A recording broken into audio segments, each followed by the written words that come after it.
Ya, seperti biasanya saya akan sedikit masuk kepada hal-hal teologis dan kemudian juga hal-hal yang praktis. Karena saya rasa bagus kalau dalam forum seperti ini kita sharing ya. Jadi saya membagikan apa yang sudah kami lakukan di tempat pelayanan kami yang sementara sedang bertumbuh menjadi besar. Saya tidak berkata pelayanan ini kecil, tetapi sedang bertumbuh untuk menjadi besar.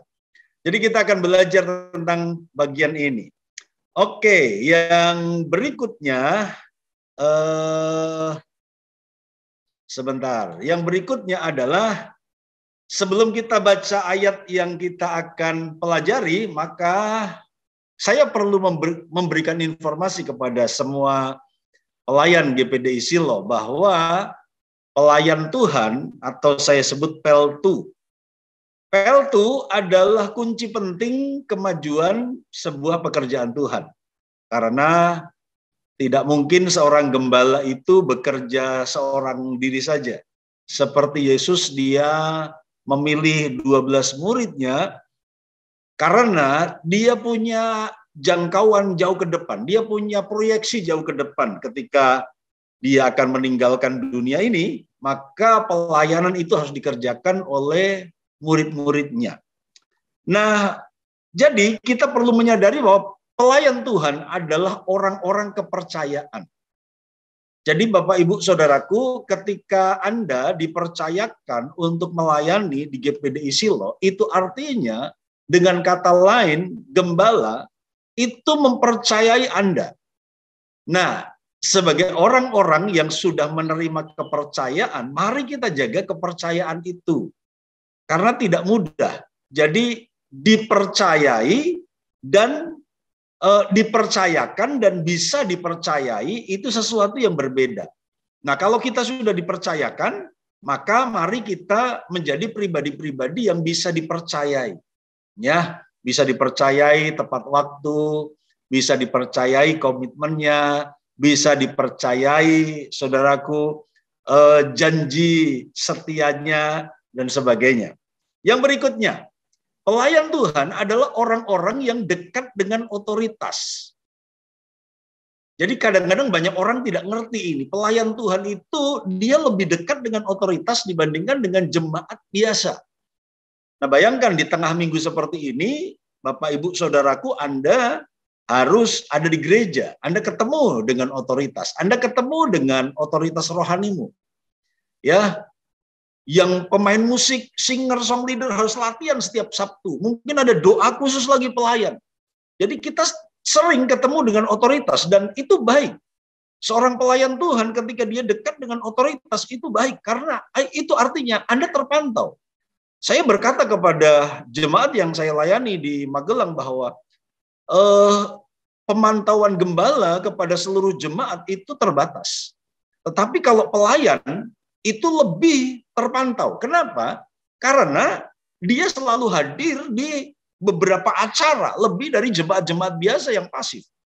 Jadi bersyukurlah kalau Anda melayani Tuhan, itu artinya Anda orang yang termonitor oleh gembala lebih daripada jemaat-jemaat yang lain yang pasif. Ya, ketika Anda punya masalah, wajahmu murung, gembala mungkin langsung bisa tanya, kenapa kok murung? Sementara jemaat yang hanya datang seminggu sekali, itu pun kadang-kadang, itu pasti susah terpantau. Karena gembala tidak maha tahu. Jadi mari banggalah dengan status dan posisimu sebagai pelayan Tuhan. Yang berikutnya, pelayan Tuhan adalah saksi pertama suka duka pelayanan. Nah, ini butuh hati yang rela, butuh hati yang setia, karena Anda adalah saksi pertama suka dan duka. Gereja mengalami mujizat apa, pelayan Tuhan dulu yang tahu. Ya, jemaat yang lain belum tahu. Saudaraku, ada kejadian apa, Anda yang pasti tahu lebih dulu. Ya, ketika sebuah peristiwa itu terjadi. Jadi Anda adalah saksi penting dalam pekerjaan Tuhan, baik suka maupun duka. Berikutnya, pelayan Tuhan adalah orang-orang yang tahu rahasia ya dari rahasia dapur pekerjaan Tuhan. Nah, ini kita juga mesti jaga rahasia nih. Jadi kalau Anda pelayan Tuhan, ada hal-hal yang bisa disampaikan kepada jemaat, ada yang hal-hal yang tidak bisa disampaikan kepada jemaat. Tetapi Anda adalah orang-orang yang tahu rahasia dapur pekerjaan Tuhan. Orang di luar jemaat GPDI Silo mereka nggak ngerti ya pergumulan, ya gesekan atau hal-hal lain di dalam itu mereka nggak tahu. Tetapi Anda adalah orang-orang yang ngerti rahasia dapur pekerjaan Tuhan. Kemudian pelayan Tuhan adalah orang-orang yang diandalkan gembala. Gembala mengandalkanmu. Otoritas rohani itu mengandalkan karuniamu, talentamu. Karena itu jadilah orang-orang yang bisa diandalkan. Dan pelayan Tuhan adalah orang-orang pilihan. Dan yang berikutnya pelayan Tuhan adalah orang-orang yang punya sesuatu. Anda tidak mungkin diberikan posisi pelayanan kalau Anda nggak punya sesuatu. Jadi coba bilang sama samping kanan kirimu, kamu adalah orang penting di tempat ini. Bilang begitu ya, haleluya, puji Tuhan. Tidak ada yang tidak penting, semua kita penting, haleluya. Karena Anda punya sesuatu yang bisa dikontribusikan, diberikan untuk pekerjaan Tuhan. Next yang berikutnya. Ya. Oke, sekarang kita akan melihat ayat ini. 1 Korintus 14 ayat yang ke-12. Kita baca sama-sama ya. 1 Korintus 14 ayat yang ke-12. Saya akan baca dari Alkitab saya saja sebentar. 1 Korintus pasal yang ke-14, 1 Korintus pasal yang ke-12 ayat 14. 14 ayat 12. Oke, yuk kita baca sama-sama ya. 1, 2, 3. Demikian pula dengan kamu. Kamu memang berusaha untuk memperoleh karunia-karunia roh. Tetapi lebih daripada itu, hendaklah kamu berusaha mempergunakannya untuk membangun jemaat. Kalau Bapak Ibu Saudaraku melihat, saya memakai 4 warna yang berbeda untuk ayat ini. Ya, warna putih, warna kuning, warna ungu ya. Ini warna ungu dan warna biru muda. Kamu katanya memang berusaha untuk memperoleh karunia-karunia roh. Nah, dalam konteks ini saya tidak akan bicara soal karunia-karunia roh, tetapi tentu setiap kita ingin memperoleh kemampuan-kemampuan untuk bisa dipersembahkan dalam pelayanan. Yang singer itu pasti, yang singer, song leader, singer itu pasti ingin punya suara yang baik untuk dipersembahkan kepada Tuhan. Dan itu diusahakan. Yang asyir mungkin engkau berusaha untuk memperoleh bagaimana sih cara senyum yang memberkati. Nah, kemudian engkau mulai googling, mulai belajar dari internet, senyum yang memberkati. Begitu. Oh, rupanya kanan kiri lengkungannya harus seimbang, misalnya gitu ya. Nanti mungkin dicari, saya belum pernah nyari nih, senyum yang memberkati, senyum yang menggetarkan itu seperti apa. Ya, kalau suara itu diajar supaya nggak fals gimana, itu diusahakan. Nah, rupanya Asyir saya percaya mungkin kita perlu belajar senyum yang menarik. Nah, begitu. Teknik senyum yang tidak fals. Nah, mungkin begitu ya. Anda bisa belajar itu. Nah, gitu ya. Karena ada quote, ada kata-kata kreatif yang berkata bahwa senyum adalah sebuah lengkungan kecil yang bisa meluruskan banyak hal. Wih, keren ya. Ini untuk Asyir dulu nih, untuk Asyir nih ya. Senyum adalah sebuah lengkungan kecil yang bisa meluruskan banyak hal. Jadi kalau jemaat datang kebaktian dengan hati bengkok, emosinya lagi nggak karuan, ya wajahnya pating telekuk nggak karuan, seperti saudaraku gandul, seperti gandul apa ya, seperti gandul layu, saudara, seperti pepaya layu. Maka ketika engkau senyum, engkau membuat sebuah lengkungan kecil di wajahmu, maka rupanya hati jemaat itu langsung bisa diluruskan. Ya, Asyir katakan amin. Haleluya, puji Tuhan ya. Oke, jadi ada karunia-karunia, ada talenta-talenta yang diusahakan untuk diperoleh. Nah, tetapi lebih dari itu, lebih dari usaha untuk memperoleh talenta-talenta, karunia-karunia, kemampuan-kemampuan, lebih dari itu, Alkitab berkata, hendaklah kamu berusaha mempergunakannya untuk membangun jemaat. Jadi usahanya boleh sih, kita belajar bagaimana senyum yang baik, bagaimana multimedia membuat kreasi-kreasi terbaru, bagaimana latar belakang isi worship yang kekinian, yang terbaru, yang menarik, yang sesuai dengan tema. Boleh, multimedia silakan belajar mengembangkan itu, berusaha untuk itu, tetapi lihat, lebih daripada itu harus dipakai untuk membangun jemaat. Oke, kita lanjut dulu. Ayat berikutnya masih di pasal yang sama, ayat yang ke-26. Mari kita baca sama-sama. Ayat 26. 1, 2, 3. Jadi bagaimana sekarang, saudara-saudara? Bila mana kamu berkumpul, hendaklah tiap-tiap orang mempersembahkan sesuatu. Jadi kalau dalam ibadah raya, dalam sebuah pertemuan bersama, saudaraku, kita harus mempersembahkan sesuatu. Nah, banyak jemaat, apalagi pelayan, itu berpikir bahwa kebaktian itu untuk mendapatkan sesuatu. Banyak nih yang begitu. Nah, kalau kita punya mental bahwa kebaktian itu untuk mendapatkan sesuatu, engkau bisa komplain ketika musik salah. Engkau bisa komplain ketika WL agak fals sedikit sih. Sebenarnya bagus dia melayani, tapi satu saja sedikit fals. Aduh, lagi enak-enaknya mbah, kenapa dia falsetonya nggak bagus seperti itu. Kita bisa komplain. Aduh, AC-nya kurang dingin. Nah, kalau paraan mungkin nggak perlu AC ya. Gitu. Aduh, lampunya kurang terang. Wah, tempat duduknya nggak enak. Begitu kan. Asyirnya kurang ramah. Kenapa banyak komplain? Karena kita punya mentalitas kadang-kadang ibadah itu untuk mendapatkan sesuatu. Tapi perhatikan ayat ini. Bila mana kamu berkumpul, hendaklah tiap-tiap orang mempersembahkan sesuatu. Jadi Bapak Ibu Saudaraku, kadang-kadang orang itu lebih gampang komplain daripada mengatasi gangguan yang membuat dia komplain. Ih, sampah berserakan. Ini gimana sih petugas kebersihannya? Kita komplain. Padahal sebenarnya engkau bisa ambil sampah itu untuk engkau membuat gereja nyaman kelihatan. Kursinya kurang lurus sih, gimana sih ngaturnya? Komplain, komplain, dan komplain. Bapak Ibu Saudaraku, engkau bisa meluruskan kursi yang miring itu. Nah, perhatikan, Paulus berkata, bila mana kamu berkumpul, hendaklah tiap-tiap orang mempersembahkan sesuatu.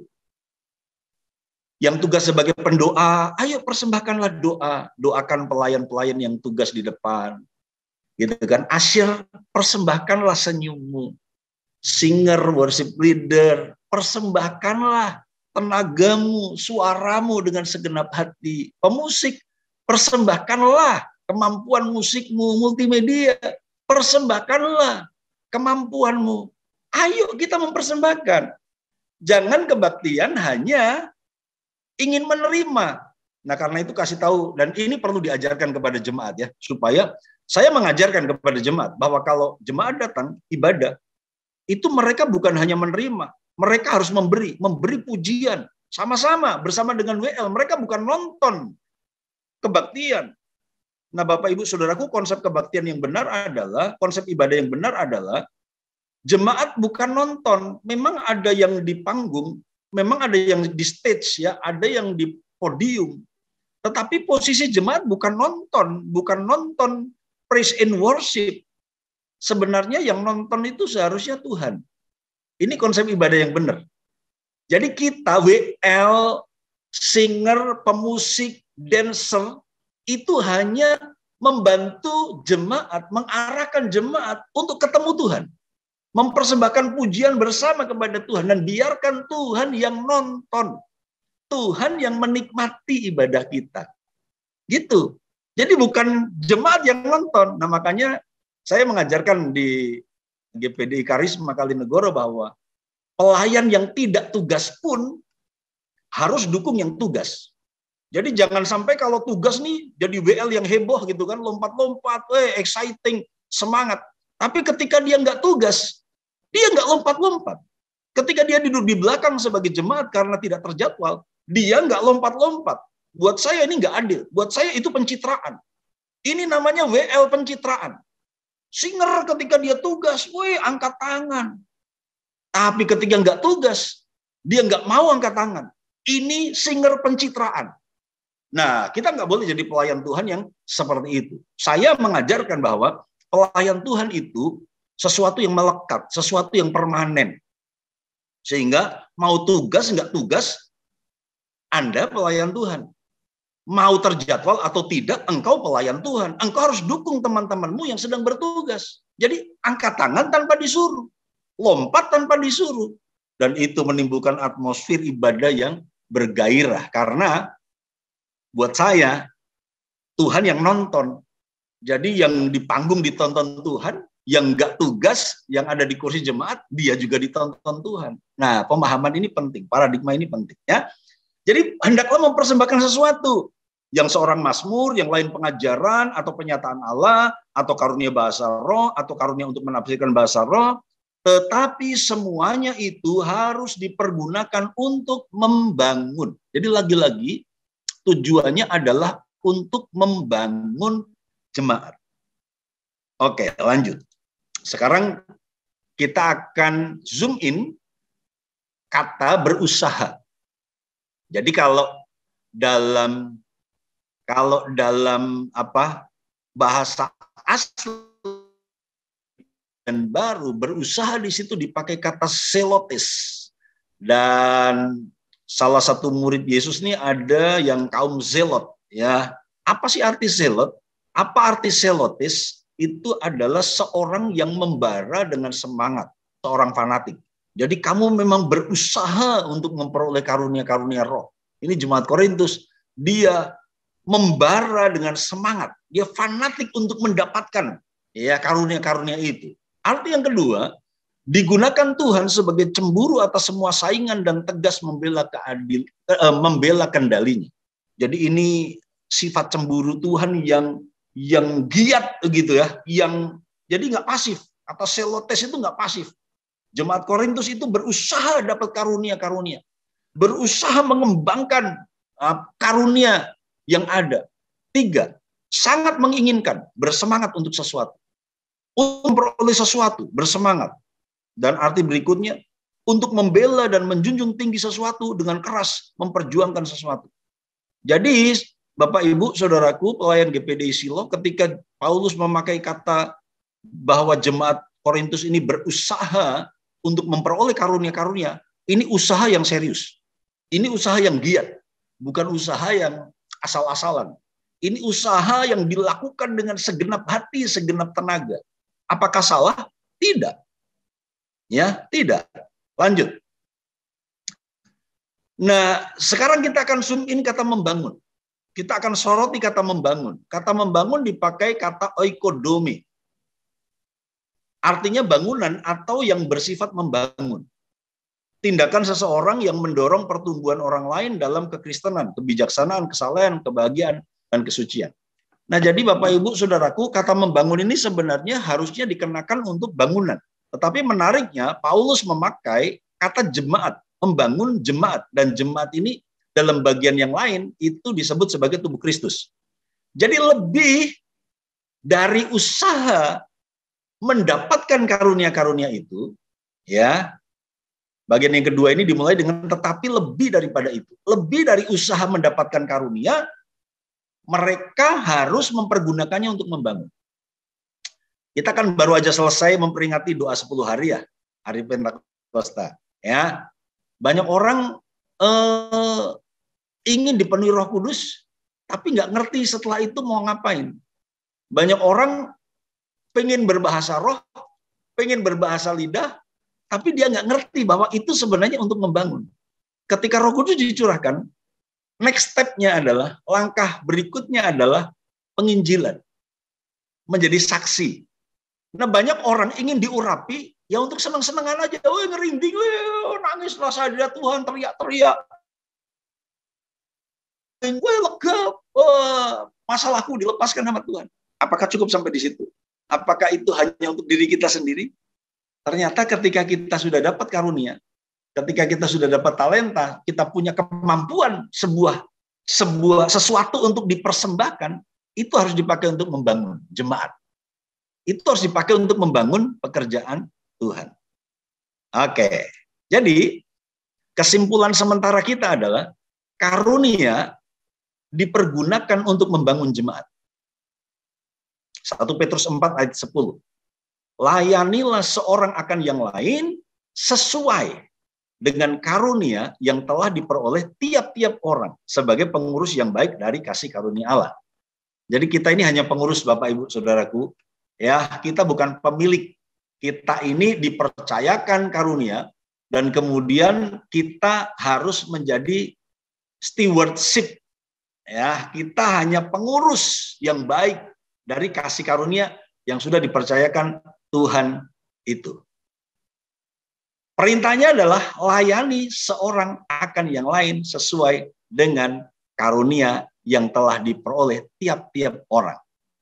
Bilang sama sebelah, kamu punya karunia. Bilang saudaraku, haleluya ya. Tidak ada yang tidak punya karunia. Semua kita punya karunia. Karena dikatakan di situ tiap-tiap orang dapat. Nah, penting untuk kita ketemu karunia kita itu apa. Oke. Lanjut yang berikutnya. Ya. Jadi ini perintah tadi untuk kita mempersembahkan sesuatu. Ya. Nah, lihat sekarang kata kamu. Kita akan zoom in kata kamu. Kata kamu di situ bukan tunggal, tapi jamak. Jemaat Korintus. Jadi ini kan Paulus sedang nulis surat kepada satu komunitas jemaat Korintus. Artinya ini jamak. Ya. Apa kesimpulan apa yang kita bisa dapat dari pemahaman ini? Tuhan selalu berkenan dengan teamwork. Jadi perintah ini untuk kamu, jamak. Perintah ini untuk seluruh jemaat Korintus. Nah, aplikasi hari ini adalah perintah ini untuk seluruh jemaat GPDI Silo. Perintah ini bukan perintah untuk seorang tunggal, tetapi untuk kita semua. Kita harus memakai karunia itu untuk membangun jemaat. Perhatikan pola Tuhan ya. Tuhan itu nggak pernah kerja seorang diri. Makanya Tuhan kita, Tuhan Tritunggal, Tuhan Trinitas.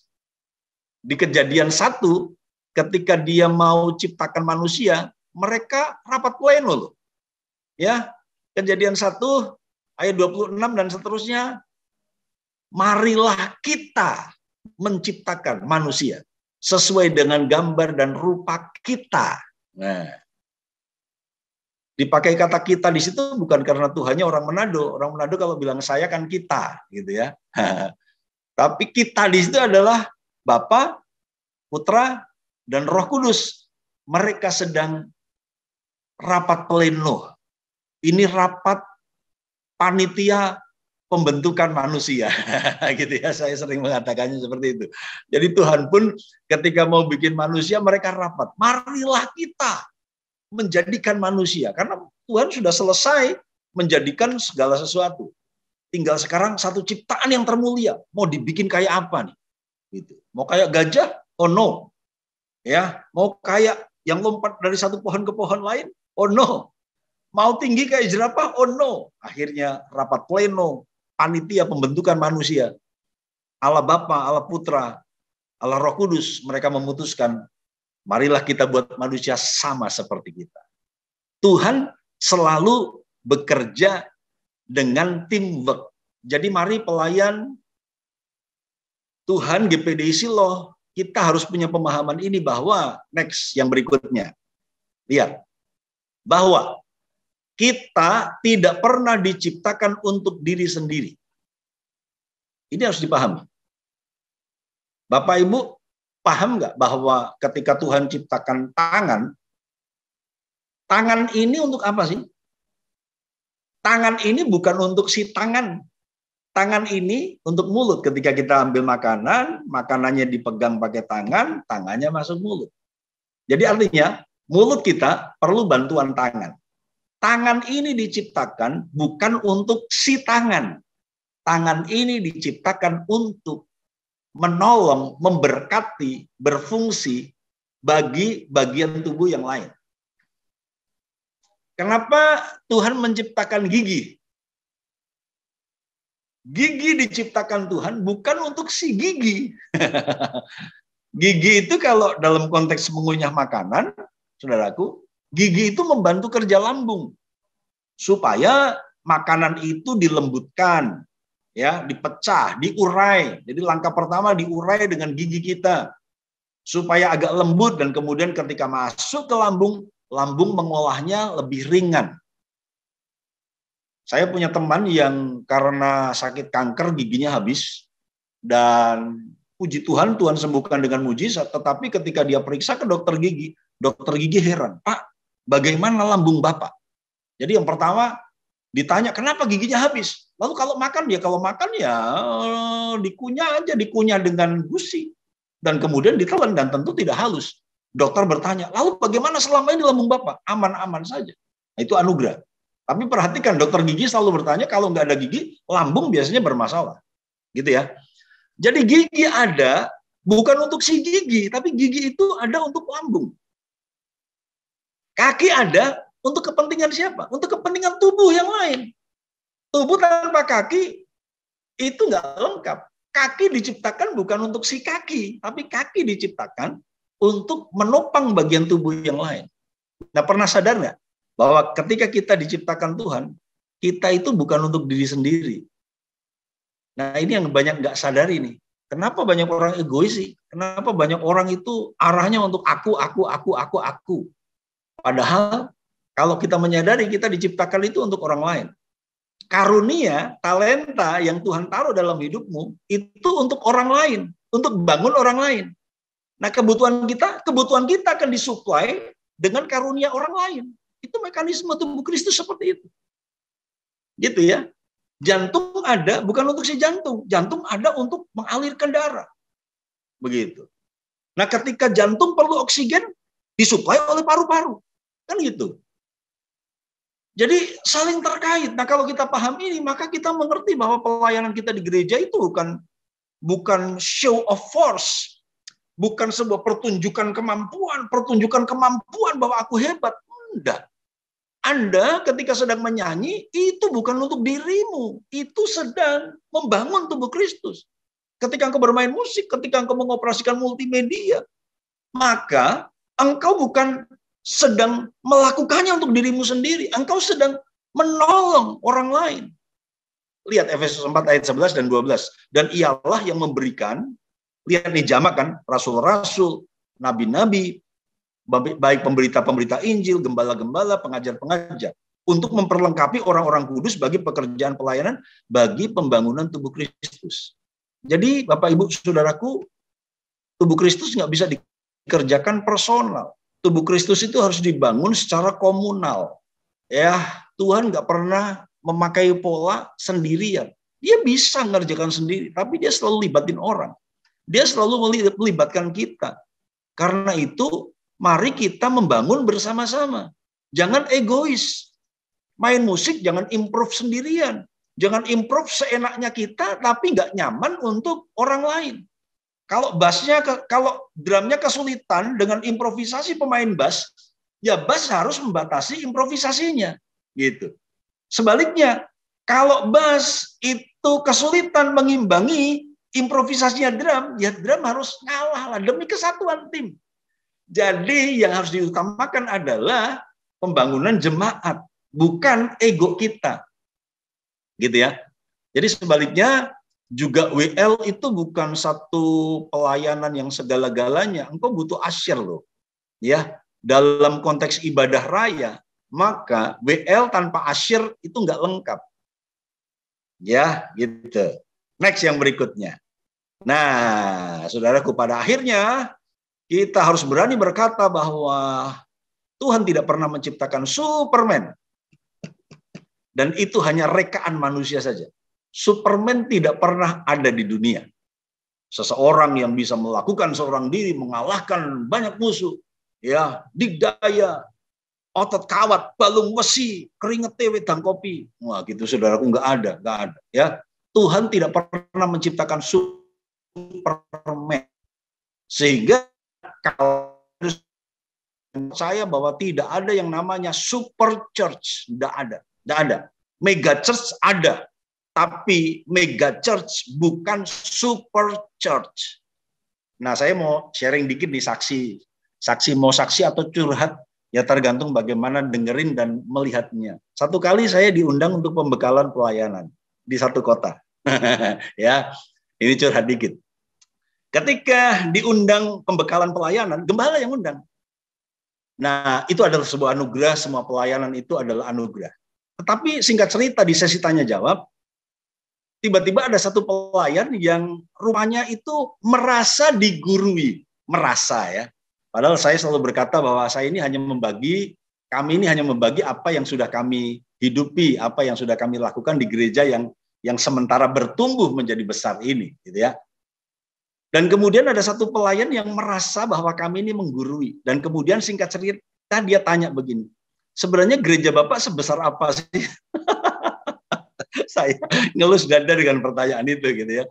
Tapi nggak boleh marah karena memang dibuka kesempatan tanya jawab. Ya saya nggak ngerti sih Pak. Itu memang gereja kota ya, gereja kota dan mungkin gereja itu sedikit lebih besar daripada GPD Karisma dalam hal apakah dalam hal jumlah, apakah dalam kemampuan perekonomian jemaat, saya nggak ngerti ngukurnya gimana, saya juga bingung begitu ya. Tapi intinya mereka merasa sedikit lebih besar ukuran mereka daripada GBD Karisma Kalinegoro, sehingga mereka merasa begini, kok ini gereja kecil ngajari gereja besar sih, gitu. Nah saya menjawabnya begini, Bapak, yang pertama kami di tempat ini karena diundang oleh gembala. Dan gembala melihat bahwa di gereja kecil kami ini melakukan segala daya upaya untuk mengembangkan pekerjaan Tuhan. Dan rupanya gembala melihat itu karena di gereja yang lebih besar itu belum dilakukan. Nah, jadi saya menyarankan bahwa bukan hal yang penting gereja kecil jadi gereja besar, tetapi seberapa maksimal pelayanan itu dikerjakan. Begitu ya. Bahkan saya kepada para pelayan kami di GPD Karisma Kalinegoro, saya berkata bahwa jangan pernah malu untuk belajar dari gereja kecil. Karena kita ini bukan super church. Kita bukan gereja yang sempurna. Kita belum gereja yang sempurna. Jadi walaupun kapasitas GPD Karisma Kalinegoro seperti hari ini itu sebuah anugerah, masih ada banyak pelayanan-pelayanan yang lebih kecil, lebih membutuhkan pertolongan dibandingkan kami, begitu ya. Tetapi saya berkata kepada jemaat, saya berkata kepada pelayan-pelayan bahwa jangan malu, kita jangan merasa besar, kita jangan merasa hebat, dan belajarlah dari gereja-gereja kecil. Makanya saya kalau pelayanan kemana-mana, saya selalu ajak pelayan. Untuk mereka bisa membandingkan, mereka bisa melihat, ambil yang baik, dan kemudian kalau ada yang perlu ditolong, tolonglah. Begitu ya. Jadi tidak ada super church. Makanya saya salut kepada GPD Siloh Paraan yang memberi kesempatan saya berbagi dan berbicara, dan rupanya pertanyaan seperti di kota Anu itu tidak ada di sini. Wah, di sini semuanya orang-orang yang rendah hati dan mau belajar. Kasih Tuhan memberkati. Ya, saya akan belajar dari GPD Siloh, dan kalau GPD Siloh mau mendengar pembekalan ini, itu it's amazing. Ya, itu sesuatu yang baik. Kelingking ini harus membutuhkan jempol, dan jempol yang besar, kemudian jari tengah yang tinggi ini, dia tetap memerlukan si kecil kelingking ini, begitu ya. Makanya kalau ada mega church yang sombong, yang merasa paling besar, yang merasa paling hebat, aduh itu saya paling kesel deh kalau begitu ya. Bahkan gereja kecil pun, gereja besar pun sebesar apapun itu tetap perlu gereja kecil. Ya, mereka tetap perlu GPDI yang ada di pelosok-pelosok. Mereka mega church hanya ada di kota. Bagaimana dengan pelayanan penginjilan di penjangkauan di tempat-tempat yang kecil? Mereka tetap perlu GPDI dalam konteks kacamata tubuh Kristus. Ya, gereja yang universal, gereja yang itu mereka tetap harus mengakomodir gereja-gereja kecil, nggak boleh sombong. Jadi tidak ada Superman, tidak ada super church, ya. Yang ada Superman, Superman nggak ada, yang adanya Superman, ya, puji Tuhan. Yang adanya Suparmi, saudaraku ya, tapi nggak ada Superman. Superman, kenapa nggak ada Superman? Sebab ada band yang namanya Superman is Dead. Haleluya ya, Superman-nya udah mati, udah nggak ada. Jadi semuanya adanya seperti ini. Next, yang ada itu super team. Yang ada itu adalah tubuh Kristus. Dan tubuh Kristus itu bukan super church. Tubuh Kristus itu adalah super team. GPD Karisma dan GPD Silo saling membutuhkan. GPD Karisma nggak bisa jangkau Parakan. Itu tugasnya GPD Silo. GPD Silo sebagus apapun, sehebat apapun, mungkin tidak bisa menjangkau area Kalinegoro. Itu beban atau panggilan yang Tuhan percayakan kepada kami di sini. Jadi mari kita lihat dari kacamata Tuhan. Kita nggak boleh lihat dari kacamata diri kita sendiri. Jadi kita adalah super team, ya. Oke, saya akan kasih kata kreatif. Oke, ini kata kreatif dari saya. Pelayanan bukan pelayonan. Bilang sama sebelah, pelayanan kui dudu pelayonan, katakan begitu. Haleluya, ya. Artinya pelayanan itu jangan main-main. Pelayanan itu harus dikerjakan dengan serius. Pelayanan itu harus dikerjakan dengan komitmen dan tanggung jawab, begitu ya. Makanya kalau Bapak Ibu Saudaraku pelayan dikasih tugas, jangan terlambat. Ya, sebab pelayan itu harus jadi teladan, bukan telatan. Bilang sama sebelah, rungoki, haleluya ya. Mumpung saya jauh kan, jadi saya nggak bisa dimarahi kan, haleluya. Kalau saya onsite di situ kan saya bisa dipleroi habis khotbah ini kan begitu. Jadi kita pelayan itu harus jadi teladan, bukan telatan. Kalau telatan yang terjadi adalah melayu-melayu, saudaraku. Waduh, wis telat, wis kurang 5 menit padahal aku tugas sih. Akhirnya pelayanan benar, saudaraku. Jadi ayo kita serius dengan pelayanan ini ya. Sebab pelayanan itu bukan pelayonan. Jadi jangan mepet-mepet, mari beri yang terbaik buat Tuhan. Beri yang terbaik bukan hanya soal uang yang terbesar, tidak. Tetapi persiapan kita lebih matang, saudaraku. Kita meng-arrange semua kesibukan kita sehingga kita bisa kasih yang terbaik. Ya. Nah, saya maju. Ini dua sisi pelayanan yang kita seringkali nggak sadar. Melayani itu, melayani Tuhan di hadapan manusia, tetapi juga melayani manusia di hadapan Tuhan. Ketika kita membangun jemaat, kita membangun tubuh Kristus. Kita sedang melayani manusia. Tapi ingat bahwa itu dalam rangka kita melayani Tuhan. Kenapa sih pakaian harus diatur? Karena kita melayani manusia. Iya, kita bisa pakai alasan, iya Tuhan kan udah lihat pakaian. Iya, tapi kita melayani manusia yang lihat kita. Kenapa sih harus ada pembekalan seperti ini? Karena kita sedang melayani Tuhan di hadapan manusia. Kita melayani Tuhan ditonton manusia. Kita melayani manusia ditonton sama Tuhan. Saya berharap paradigma ini memberkati dan mengubahkan cara pandang kita. Bahwa ketika kita melayani, kita tidak sedang show of force. Kita sedang tidak menampilkan kemampuan diri kita saja. Tetapi kita sedang melakukannya untuk Tuhan di hadapan manusia. Ya. Dan kita sedang melakukannya di hadapan manusia untuk Tuhan. Oke. Nah, saya akan kasih ini ayat untuk membuat kita lebih sungguh-sungguh melayani Tuhan. Ini kisah ketika Ratu Sheba mengunjungi Salomo. Saya baca ya. 1 Raja-Raja 10 ayat 4 mulai. Ketika Ratu Negeri Sheba melihat segala hikmat Salomo dan rumah yang telah didirikannya. Jadi ini kan Ratu Sheba datang. Dia ngunjungin Salomo. Dia lihat hikmatnya Salomo dan dia lihat rumah yang telah dibangun Salomo. 5. Apa yang dia lihat? Makanan di mejanya, cara duduk pegawai-pegawainya, cara pelayan-pelayannya melayani dan berpakaian, minumannya, dan korban bakaran yang biasa dipersembahkannya di rumah Tuhan, maka tercenganglah ratu itu. 6. Dan ia berkata kepada raja, benar juga kabar yang kudengar di negeriku tentang engkau dan tentang hikmat-Mu. Tetapi aku tidak percaya perkataan itu sampai aku datang dan melihatnya dengan mataku sendiri. Sungguh setengahnya pun belum diberitahukan kepadaku. Dalam hal hikmat dan kemakmuran engkau melebihi kabar yang kudengar. Bapak, Ibu, Saudaraku, pelayan GPDI Silo, apa yang membuat Ratu Sheba tercengang? Rupanya dia lihat makanan di meja ditata rapi. Cara duduk pegawai-pegawainya teratur, bisa kompak. Cara pelayan-pelayannya melayani, cara berpakaian, minumannya. Bapak, Ibu, Saudaraku,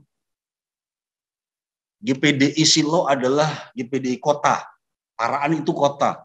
Artinya kemungkinan untuk ada tamu dari luar itu lebih besar dibandingkan kami yang ada di desa. Kami yang ada di perumahan, yang ada di kompleks, di pelosok seperti ini. Gereja kota itu lebih memungkinkan untuk pendatang ikut ibadah. Belum lagi tamu-tamu yang diundang. Bapak, Ibu, mereka memperhatikannya loh. Mereka memperhatikan bagaimana cara pelayan-pelayan melayani. Nah, ini yang kami tekankan kepada pelayan-pelayan di Karisma. Kita itu dilihat. Kita itu suratan yang terbuka. Kalau ada orang jiwa baru sekali datang, apakah dia akan datang yang kedua kali? Itu tergantung bagaimana cara kita melayani. Jadi saya bagi sedikit apa yang kami lakukan di sini ya Bapak Ibu Saudaraku. Jadi di tempat kami, asyir itu dia harus mengenal semua jemaat. Ya, artinya kalau dia lihat wajah baru, sebelum dia naik, karena kami kan di lantai 2 kebaktian. Sebelum dia naik ke lantai 2, asyir yang lihat wajah baru langsung tanya, apakah benar Bapak baru pertama kali ini ibadah? Oh iya, saya baru aja pindah di gang ini misalnya. Begitu. Jadi langsung tulis nama. Kami boleh mengenal Bapak, kami minta nama Bapak. Kami minta nomor HP Bapak. Begitu ya. Jadi ketika asyir lihat orang baru, langsung data nama dan data HP itu sudah di tangan. Dan kemudian yang asyir lakukan adalah dia akan melaporkan kepada saya sebagai gembala. Saya sudah duduk di posisi di depan dan dengan nota kecil asyir yang bertugas itu dia akan menyampaikan ada jiwa baru yang namanya ini. Dia dari kota ini atau dia dari pindah, pokoknya data-data singkat. Kemudian sebelum firman Tuhan yang akan saya lakukan adalah selamat datang kepada Bapak Triyono. Langsung disambut begitu saudaraku ya. Dan kemudian kita akan nyanyi. Kita punya namanya welcome song. Jadi kalau ada jiwa baru kita punya 2 hadiah. Yang pertama hadiah semua akan nyanyi untuk menyambut jiwa baru ini. Dan kemudian ada welcome gift. Kami akan berikan sesuatu sebagai kenang-kenangan. Dan biasanya kalau udah digituin saudaraku, dia akan datang yang kedua, dia akan datang yang ketiga, dan dia jadi jemaat tetap. Haleluya, puji Tuhan. Gitu ya. Itu yang kami lakukan. Ya. Jadi ketika ada wajah baru langsung ditanya, baru sekali datang, benar ataukah kami yang terlewat untuk memperhatikan Anda?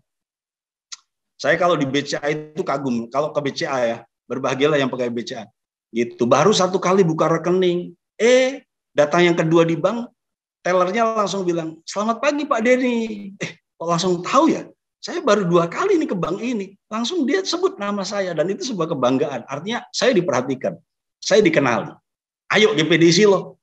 Mari kita contoh Salomo ketika dia membuat pegawai-pegawainya melayani dengan profesional. Dan kemudian Ratu Sheba itu tercengang-cengang. Nah kami sedang mengembangkan pasukan payung. Apa itu pasukan payung? Pasukan payung adalah pasukan yang siap sedia dengan payungnya untuk menyambut jemaat yang turun dari mobil, buka mobil kehujanan, lupa bawa payung, mereka akan lari, saudaraku, ngantar payung. Dan kemudian dituntun untuk menyeberang jalan dan sebagainya. Itu hal-hal yang bisa dikembangkan untuk kita melayani lebih baik lagi, untuk membangun jemaat. Ingat ya, melayani Tuhan di depan manusia, melayani manusia di depan Tuhan. Oke, beberapa halaman terakhir. Saya akan sampaikan ini, ya. Nah, perhatikan. Saya tidak pakai slide show ini ya, tapi saya langsung kasih aja bahwa pelayanan itu berhubungan dengan faktor teknis dan non teknis. Nah, banyak orang itu mengembangkan pelayanan tuh langsung kepada teknis. Nggak salah sih. Ya, teknis meliputi apa saja? Skill, kreativitas, manajemen, kurikulum pengajaran, teknik memimpin, sumber daya, setting ruang, itu teknis. Masih banyak lagi nih kalau diterusin. Jadi banyak orang melayani hanya berpikir teknis. Penari tamborin misalnya, gitu kan? Penari tamborin biasanya kan langsung belajar gerakan, ya kan? Padahal istri saya tuh pernah sekolah tamborin, Bapak Ibu. Jadi istri saya ini instruktur tamborin sebenarnya. Nah, istri saya belajar sekolah tamborin 6 bulan.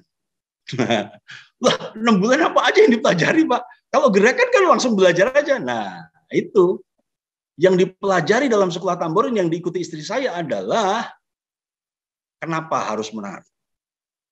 Kenapa kalau lagu ini gerakannya begini? Lagu peperangan, tariannya mesti tarian peperangan. Jadi rupanya tarian itu adalah penyembahan yang diwujudkan dalam bentuk tarian. Lagu penyembahan gerakannya lain lagi. Lagu ucapan syukur gerakannya lain lagi. Jadi gerakan tarian itu mewakili kalimat-kalimat pujian yang disampaikan. Jadi itu yang dipelajari. Jadi dasar-dasar teologisnya. Kenapa harus menari? Itu dipelajari. Baru setelah itu dipahami, belajar gerakannya. Nah, kita seringkali langsung kepada teknis. Main musik langsung belajar. Teknisnya nggak salah. Dan itu lebih mudah dipelajari, itu bisa dilombakan, itu bisa dinilai orang. Jadi kalau ada komisi daerah bikin lomba kreativitas guru sekolah minggu, itu faktor teknis. Itu bisa dilombakan. Tetapi banyak orang lupa bahwa pelayanan itu juga menyangkut faktor non-teknis. Apa faktor non-teknis? Doa, urapan, kekudusan, kedisiplinan, teamwork. Nah, ini penting. Makanya kenapa harus ada pembekalan seperti ini? Saya salut kalau GPD Silo bikin pembekalan seperti ini berkala. Itu artinya GPD Silo memperhatikan faktor non-teknis. Pelayanan bukan hanya melulu teknis, tapi harus ada kesatuan hati. Kehambaan, semangat, karakter, komitmen. Dan ini lebih sulit dipelajari. Ini tidak bisa dilombakan. Kenapa? Karena yang nilai Tuhan. Kan nggak mungkin komisi daerah atau majelis daerah kita bikin ketahanan doa puasa. Wah, nggak mungkin, saudara. Ya. Nanti yang menang, yang pingsan duluan itu yang menang. Kan nggak mungkin gitu, saudara. Ya. Ini hanya humor aja. Tapi nggak mungkin kuat-kuatan doa tuh dilombakan. Nggak mungkin. Kenapa? Karena itu yang nilai Tuhan.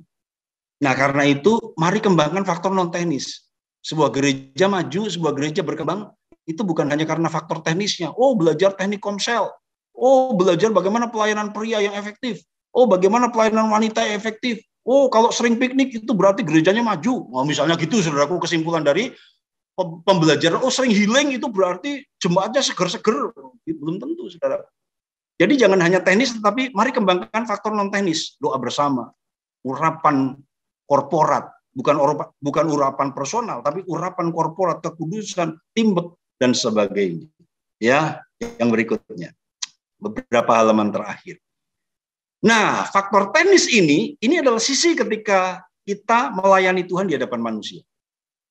Dan faktor non-teknis ini adalah sisi di mana ketika kita melayani manusia di hadapan Tuhan.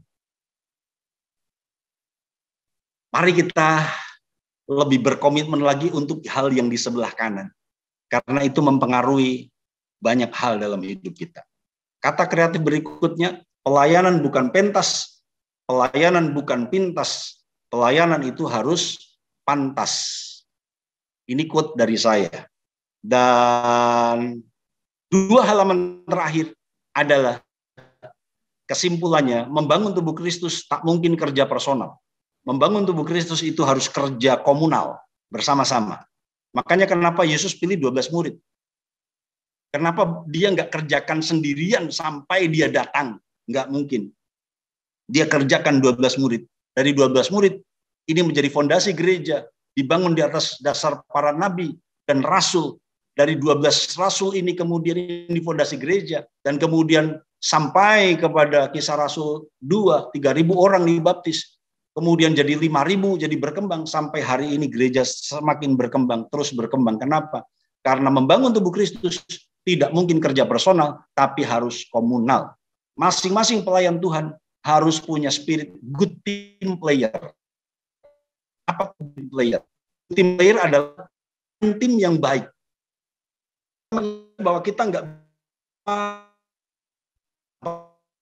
kita itu saling menyatu adalah bagian dari tubuh Kristus. Ya, kita tidak bisa melakukan pelayanan seorang diri. Dan pada akhirnya saya akan tutup dengan ini. Lihat ayat ini, bahwa kalau kita diperintahkan untuk memakai karunia untuk membangun jemaat. Kenapa? Karena Yesus pun membangunnya. Gereja adalah sebuah lembaga yang didirikan oleh Yesus dan alam maut tidak menguasainya. Jadi pelayan Tuhan GPDI Silo serius. Pelayanan itu serius. Karena kita sedang membangun apa yang Yesus sudah bangun. Dan gereja itu harus kuat. Alam maut tidak akan menguasainya. Engkau sedang terlibat dalam sebuah pekerjaan raksasa, pekerjaan yang kudus. Pekerjaan yang akan membuat gereja sempurna untuk kemudian Yesus datang. Dan gereja digambarkan sebagai tubuh bangunan ladang keluarga. Itu harus dibangun, dijaga, dipelihara, dirawat, diatur. Dan semangat melayani, pelayan Tuhan GPDI Silo, saya tidak akan panjangkan, karena memang sudah panjang.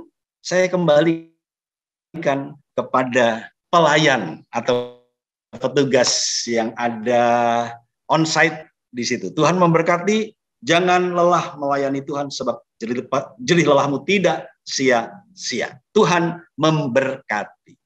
Oke, tidak keberatan kita semua. Kameranya mana ini? Kameranya sebelah. Oh sini, oke. Semua menghadap ke sini ya. Lambaikan tangan and say thank you. Katakan terima kasih Pak Denny, Tuhan memberkati. 2, 3, mulai. Terima kasih Pak Denny.